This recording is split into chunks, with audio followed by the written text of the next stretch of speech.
मुंशी प्रेमचंद द्वारा लिखी हुई कहानियां अक्सर टाइमलेस होती हैं, यानी कि कालजेयी। चाहे कितना ही समय क्यों ना बीत जाए, वो कहानियां हमेशा रेलेवेंट रहती हैं। आज मैं आपके लिए एक ऐसी कहानी पढ़ने जा रहा हूं। कहानी का नाम है घर जमाई। और ये कहानी आप सुन रहे हैं मेरे यानी अशोक त्रिपाठी की आवाज में। हरदन जेठ की दोपहरी में ऊख में पानी देकर आया और बाहर बैठा रहा। घर में से धुआं उड़ता नजर आता था। छन छन की आवाज भी आ रही थी। उसके दोनों साले उसके बाद आए और घर में चले गए। दोनों सालों के लड़के भी आए और उसी तरह अंदर दाखिल हो गए, पर हरिधन अंदर ना जा सका। इधर एक महीने से उसके साथ जो बर्ताव हो रहा था, और विशेषकर कल उसे जैसी फटकार सुननी पड़ी थी, वह उसके पैरों में बेड़ियां सी डाले हुए था। कल उसकी सास ने ही तो कहा था, मेरा जी तुमसे भर गया है, मैं तुम्हारी जिंदगी का ठेका लिए बैठी हूं क्या। और सबसे बढ़कर अपनी स्त्री की निष्ठुरता ने उसके हृदय के टुकड़े ही कर दिए थे। वह बैठी ये फटकार सुनती रही, पर एक बार भी तो उसके मुंह से ना निकला, अम्मा तुम इनका अपमान काहे कर रही हो। बैठी गटगट सुनती रही। शायद मेरी दुर्गति पर खुश हो रही थी। वह इस घर में कैसे जाए? क्या फिर वही गालियां खाने, वही फटकार सुनने? और आज इस घर में अपने जीवन के 10 साल गुजर जाने के बाद ये हाल हो रहा है। मैं किसी से कम काम नहीं करता हूँ। दोनों साले मीठी नींद सोते रहते हैं और मैं बैलों को सानी पानी देता हूँ, छाटी काटता हूँ। वहां लोग पल पल चिलम पीते हैं और मैं आंखें बंद किए अपने काम में लगा रहता हूँ। संध्या समय घर वाले गाने बजाने चले जाते हैं और मैं घड़ी रात गाय भैंसे दूहता हूँ। उसका ये पुरस्कार मिल रहा है कि कोई खाने को नहीं पूछता, उल्टे गालियां मिलती हैं। उसकी स्त्री घर से डोल लेकर निकली और बोली, जरा इसे कुएं से खींच लो, एक बूंद पानी नहीं है। हरिधन ने डोल लिया और कुएं से पानी भर लाया। उसे जोर से भूख लगी हुई थी, समझा अब खाने को बुलाने आएगी। मगर स्त्री डोल लेकर अंदर गई तो वहीं की हो रही। हरिधन थका मांदा क्षुधा से व्याकुल पड़ा सा सोता रहा। सहसा उसकी स्त्री गुमानी ने आकर उसे जगाया। हरिधन ने पड़े पड़े ही कहा, क्या है, अब पड़ा भी नहीं रहने दोगी या और पानी चाहिए? गुमानी ने कटु स्वर में बोला, गुराते क्यों, खाने को बुलाने आई हूं। हरिधन ने देखा उसके दोनों साले और बड़े साले के दोनों लड़के भोजन करके चले आ रहे हैं। उसके देह में आग लग गई। मेरी यह नौबत आ पहुंची है कि इन लोगों के साथ बैठकर खाना भी नहीं खा सकता। मैं इनकी जूठी थाली चाटने वाला हूं? मैं इनका कुत्ता हूं जिसे खाने के बाद टुकड़ा डाल दिया जाता है रोटी का? यही घर है जहां आज से 10 साल पहले उसका कितना आदर सत्कार होता था। साले गुलाम बने रहते थे, सास मुंह जोती रहती, स्त्री पूजा करती थी। तब उसके पास रुपए थे, जायदाद थी। अब वह दरिद्र है। उसकी सारी जायदाद को इन्हीं लोगों ने कूड़ा कर दिया। अब रोटियों के भी लाले हैं। उसके जी में एक ज्वाला सी उठी कि इसी वक्त अंदर जाकर सास को और साली को भिगो भिगो कर लगाए, पर जब्त कहकर रह गया। पड़े पड़े बोला, मुझे भूख नहीं है, आज नहीं खाऊंगा। गुमानी ने कहा, ना खाओगे मेरी बला से है, नहीं तो खाओगे तुम्हारे ही पेट में जाएगा, मेरे पेट में थोड़ी ही जाएगा। हरिधन का क्रोध आंसू बन गया। ये मेरी स्त्री है जिसके लिए मैंने अपना सर्वस्त्र मिट्टी में मिला दिया। मुझे उल्लू बनाकर यह सब मुझे अब निकाल देना चाहते हैं। वह अब कहां जाए, क्या करे? उसकी सास आकर बोली, चलकर खा क्यों नहीं लेते हो? रूठते किस पर हो? यहां तुम्हारे नखरे सहने का किसी में बूता नहीं है। जो देते हो वो मत देना। और क्या करोगे? तुमसे बेटी ब्याही है, क्या तुम्हारी जिंदगी भर का ठेका लिया हुआ है? हरिधन ने मरमाहत होकर कहा, हाँ माँ, मेरी भूल थी, मैं यही समझ रहा था। अब मेरे पास क्या है कि तुम जिंदगी भर का ठेका लोगी? जब मेरे पास धन भी था तब सब कुछ आता था। अब दरिद्र हूं तो तुम मेरी बात क्यों पूछोगी? बूढ़ी सास भी मुंह फुलाकर भीतर चली गई। बच्चों के लिए बाप एक फालतू सी चीज, एक विलास की वस्तु है, जैसे घोड़े के लिए चने और बाबुओं के लिए मोहन भोग। मोहन भोग उम्र भर ना मिले तो किसका नुकसान है, मगर एक दिन रोटी दाल के दर्शन ना हो तो फिर देखिए क्या होता है। पिता के दर्शन कभी कभी शाम सवेरे हो जाते हैं।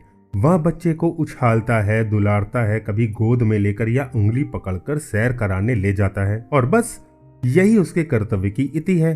वह परदेश चला जाए, बच्चे को परवाह नहीं होती, लेकिन मां तो बच्चे का सर्वस्व है। बालक एक मिनट के लिए भी उसका वियोग नहीं सह सकता। पिता कोई भी हो, उसे परवाह नहीं, केवल एक उछालने कुदाने वाला आदमी होना चाहिए।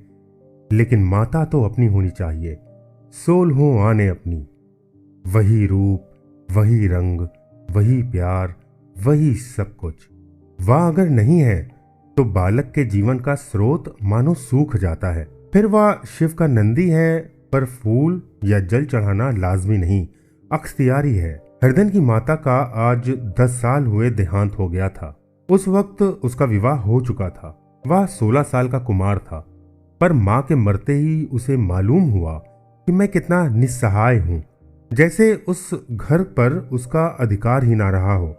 बहनों के विवाह हो चुके थे, भाई कोई दूसरा ना था। बेचारा घर में अकेले जाते हुए भी डरता था।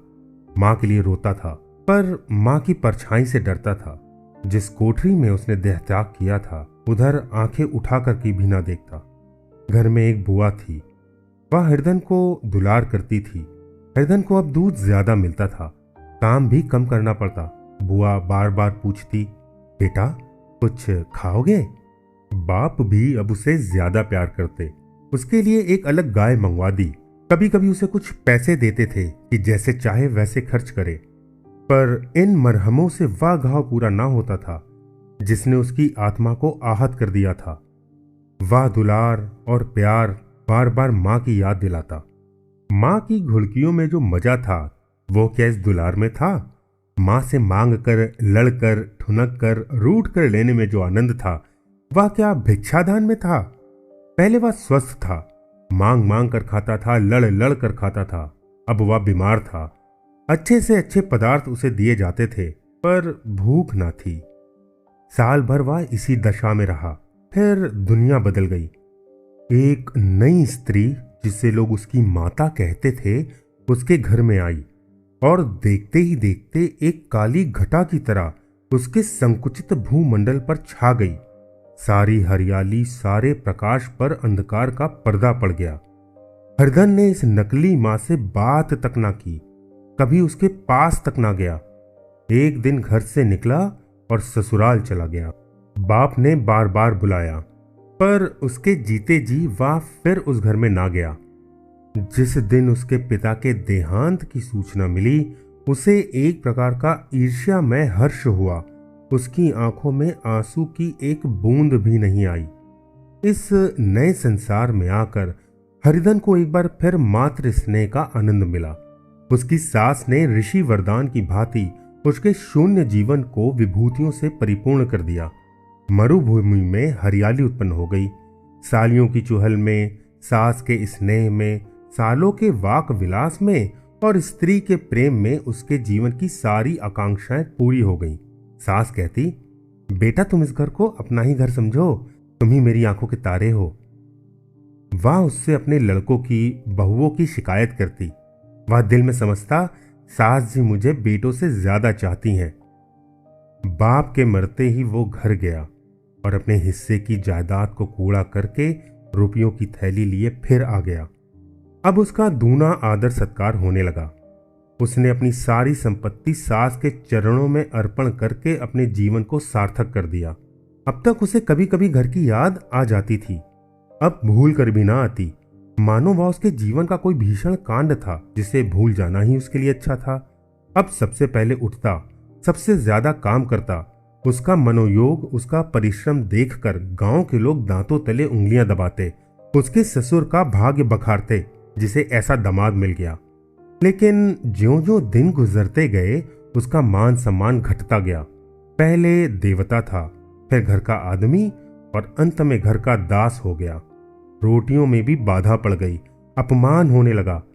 अगर घर के लोग भूखों मरते और साथ में उसे भी मरना पड़ता, तो उसे जरा सी शिकायत ना होती कि और लोग तो मूंछों पर ताव दे रहे हैं और केवल मैं ही दूध की मक्खी बना दिया गया हूं। तो उसके अंतःस्थल से एक लंबी ठंडी आह निकलती। अभी उसकी उम्र 25 साल की ही तो थी। और तो और उसकी स्त्री ने भी आंखें फेर ली। यह उस विपत्ति का सबसे क्रूर दृश्य था। हरिधन तो उधर भूखा प्यासा चिंता दाह में जल रहा था, इधर घर में सास जी और दोनों सालों में बातें हो रही थीं। गुमानी भी हाँ में हाँ मिलाती जाती थी। बड़े साले ने कहा, हम लोगों की बराबरी करते हैं, या नहीं समझते कि किसी ने जिंदगी भर का बीड़ा लिया हुआ है? 10 साल हो गए, इतनों दिनों में क्या 2-3 हजार ना हड़प गए होंगे?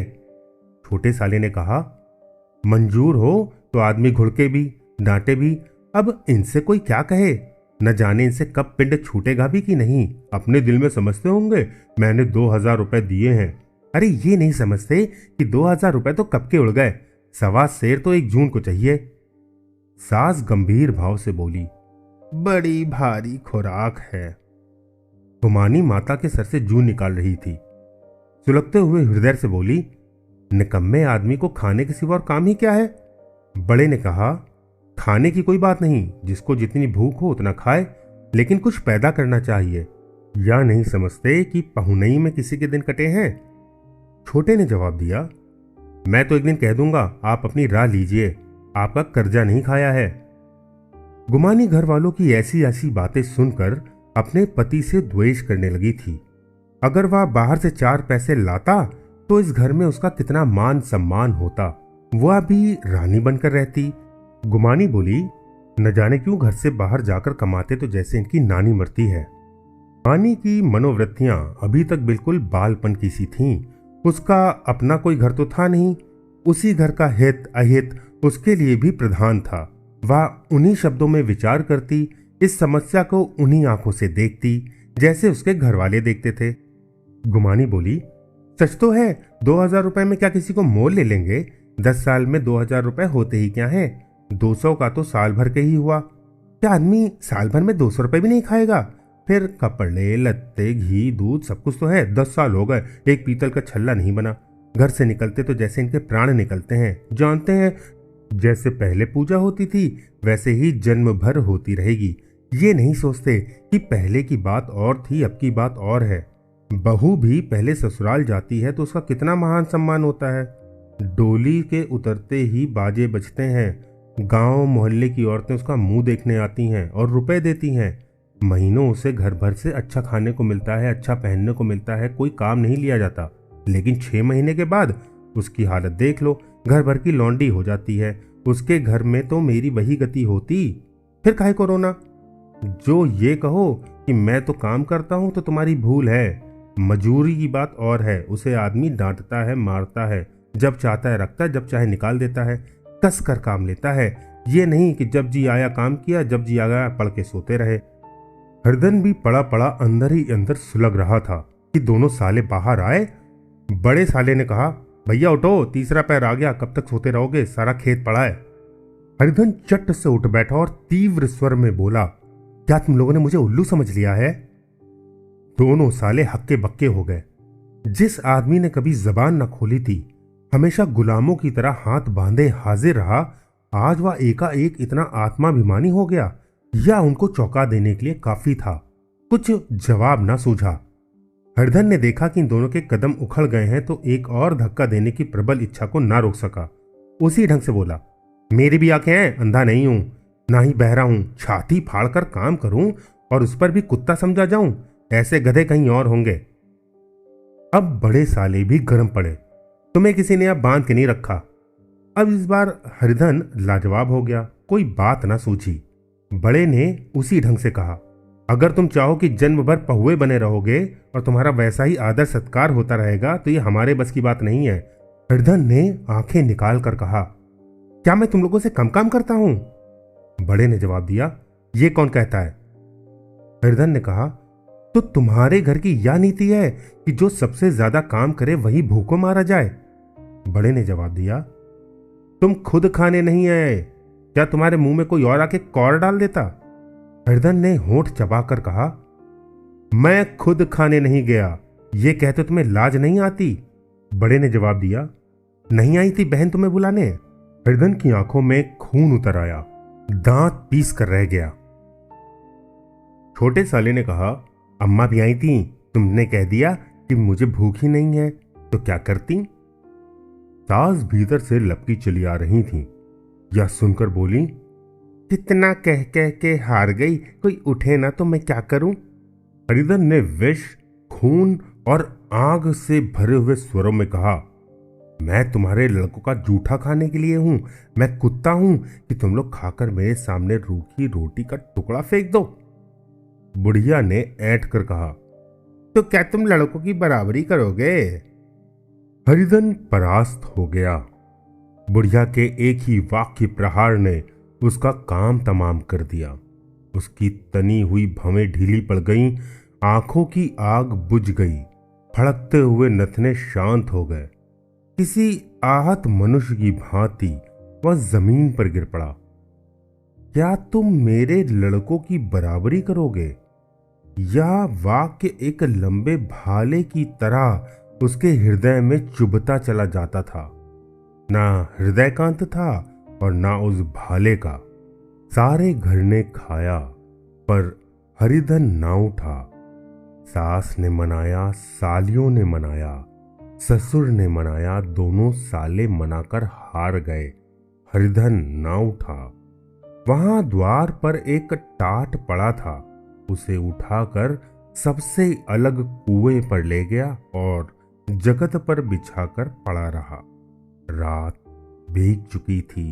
अनंत आकाश में उज्जवल तारे बालकों की भांति क्रीड़ा कर रहे थे। कोई नाचता था, कोई उछलता था, कोई हंसता था, कोई आंखें मीच कर फिर खोल देता था। रह रहकर साहसी बालक सपाटा भरकर एक पल में उस विस्तृत क्षेत्र को पार कर लेता और न जाने कहां छा जाता। हरिधन को अपना बचपन याद आया, जब वह भी इसी प्रकार की क्रीड़ा करता था। उसकी बाल स्मृतियां उन्हीं चमकीले तारों की भांति प्रज्वलित हो गईं। वह अपना छोटा सा घर, वह आम का बाग जहां वह केरियां चुना करता था, वह मैदान जहां कबड्डी खेला करता था, सब उसको याद आने लगे। फिर अपनी स्नेहमयी ममता की सहृदय मूर्ति उसके सामने खड़ी हो गई। उन आंखों में कितनी करुणा थी, कितनी दया। ऐसा जान पड़ता था मानो माता की आंखों में आंसू भरे उसे छाती से लगा लेने के लिए हाथ फैलाए उसकी ओर चली आ रही है। उस मधुर भावना में अपने को भूल गया। ऐसा जान पड़ा मानो माता ने उसे छाती से लगा लिया है और उसके हाथों पर सर फेर रही है। वह रोने लगा, फूट फूट कर रोने लगा। उसी आत्म सम्मोहित दशा में उसके मुंह से यह शब्द निकले, अम्मा, तुमने मुझे इतना बुला दिया। देखो तुम्हारे प्यारे लाल की क्या दशा हो रही है, कोई पानी को भी नहीं पूछता। क्या जहां तुम हो वहां मेरे लिए कोई जगह नहीं है? सहसा गुमानी ने आकर पूछा, क्या सो गए तुम? ऐसी भी क्या राक्षसी नींद, चलकर खा क्यों नहीं लेते? कब तक कोई तुम्हारे लिए बैठा रहे? हरिधन उस कल्पना जगत से पूर्व प्रत्यक्ष में आ गया। वही कुएं की जगत थी, वही फटा हुआ टाट, और गुमानी सामने खड़े कह रही थी, कब तक कोई तुम्हारे लिए बैठा रहे? हरिधन उठ बैठा, मानो तलवार म्यान से निकाल कर बोला, भला तुम्हें मेरी सुध तो आई? मैंने कह तो दिया था मुझे भूख नहीं है। गुमानी ने कहा, तो कितने दिनों तक ना खाओगे? अब इस घर का पानी भी ना पीऊंगा। तुझे मेरे साथ चलना है कि नहीं? दृढ़ संकल्प से भरे इन शब्दों को सुनकर गुमानी सहम उठी, बोली, कहां जा रहे हो? हरिधन ने मानो नशे में कहा, तुझे इससे क्या मतलब? मेरे साथ चलेगी या नहीं? फिर पीछे से ना कहना मुझसे कहा ही नहीं। गुमानी आपत्ति के भाव से बोली, तो मुझे बताते क्यों नहीं, कहां जा रहे हो? तू मेरे साथ चलेगी या नहीं? जब तक बताना दोगे मैं नहीं जाऊंगी। तो मालूम हो गया तू नहीं जाना चाहती।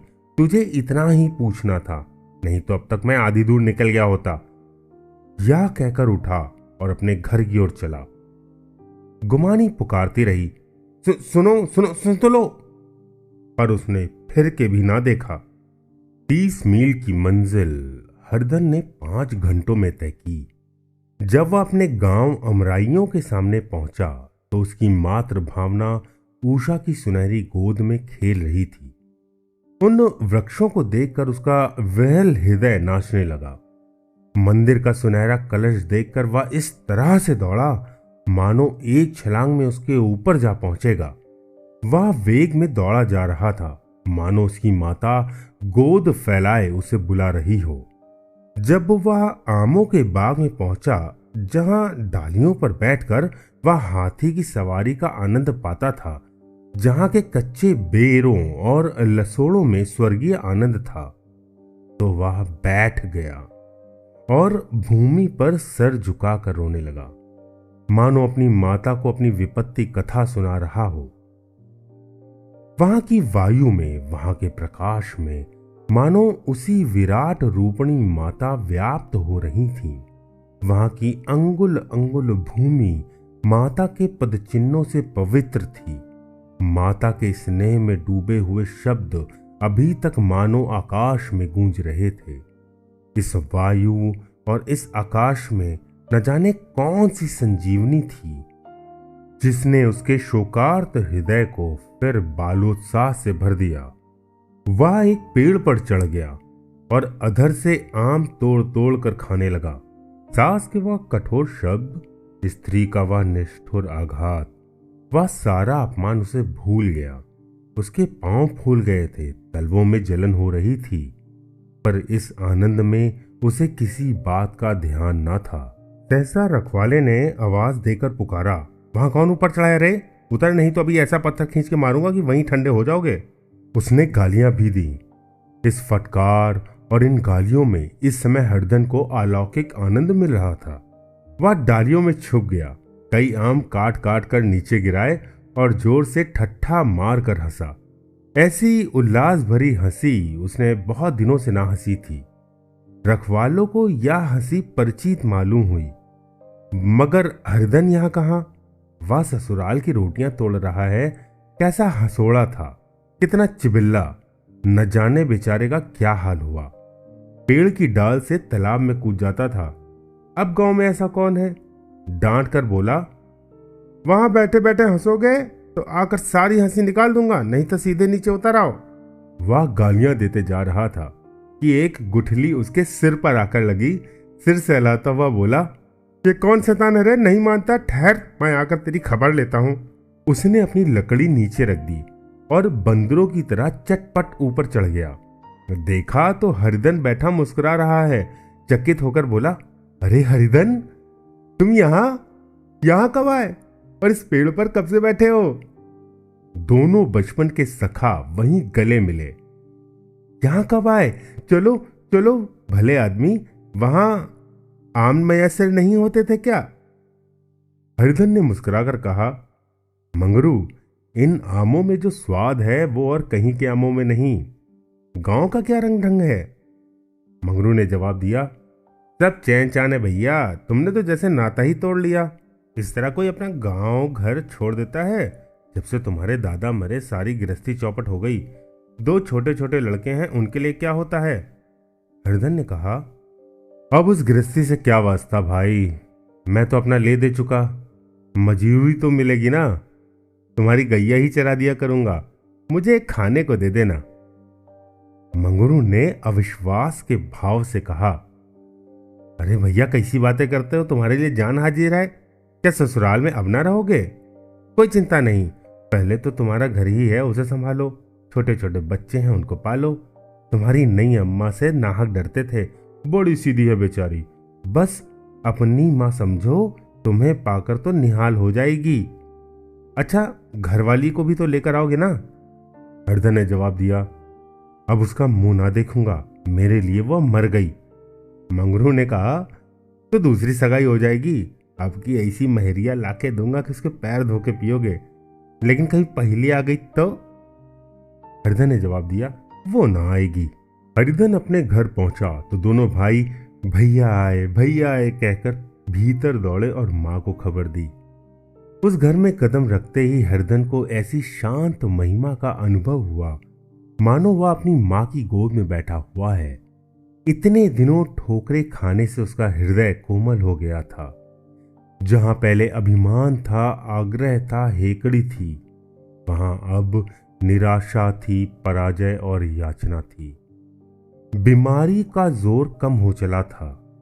अब मामूली दवा भी असर कर सकती थी, किले की दीवारें छिद चुकी थीं, उनमें अब घुस जाना असाध्य न था। वही घर जिससे वह एक दिन विरक्त हो गया था, अब गोद फैलाए उसे आश्रय देने को तैयार था। हरिधन का निर्वलंब मन यह आश्रय पाकर मानो तृप्त हो गया। शाम को विमाता ने कहा, बेटा तुम घर आ गए, हमारे धन्य भाग। अब इन बच्चों को पालो। माँ का नाता ना सही, बाप का नाता तो है ही। मुझे एक रोटी दे देना, खाकर एक कोने में पड़ी रहूंगी। तुम्हारी अम्मा से मेरी बड़ी बहन का नाता है, उस नाते से तुम मेरे लड़के ही तो होते हो। हरिधन ने मात्र विहल आंखों से विमाता के रूप में अपनी माता के दर्शन किए। घर के एक एक कोने से मात्र स्मृतियों की छटा चांदनी की भांति छिटकी हुई थी। विमाता के प्रौढ़ मुखमंडल भी उसी छटा से रंजित था। दूसरे दिन हरिधन फिर कंधे पर हल रखकर खेत को चला। उसके मुख पर उल्लास था और आंखों में गर्व। अब वह किसी का आश्रित नहीं था, आश्रय दाता था। किसी के द्वार का भिक्षुक नहीं, घर का रक्षक था। एक दिन उसने सुना गुमानी ने दूसरा घर कर लिया है। मां से बोला, तुमने सुना काकी, गुमानी ने घर कर लिया? काकी ने कहा, घर क्या कर लेगी, ठट्ठा है। बिरादरी में ऐसा अंधेरा, पंचायत नहीं अदालत तो है। हरिधन ने कहा, नहीं काकी, बहुत अच्छा हुआ। ला महावीर जी को लड्डू चढ़ाऊं। मैं तो डर रहा था कहीं मेरे गले ना पड़े। भगवान ने मेरी सुन ली। मैं वहां से यही ठान कर चला था कि अब उसका मुंह ना देखूंगा। तो आप सुन रहे थे मुंशी प्रेमचंद द्वारा लिखित एक लघु कथा घर जमाई, मेरे यानी अशोक त्रिपाठी की आवाज में। अगर आपको ये कहानी पसंद आई हो तो प्लीज इस वीडियो को लाइक करिए, इस चैनल को सब्सक्राइब करिए या मेरे फेसबुक पेज को आप फॉलो कर सकते हैं। मैं आपसे फिर मिलूंगा एक और कहानी के साथ। तब तक के लिए अल्प विराम।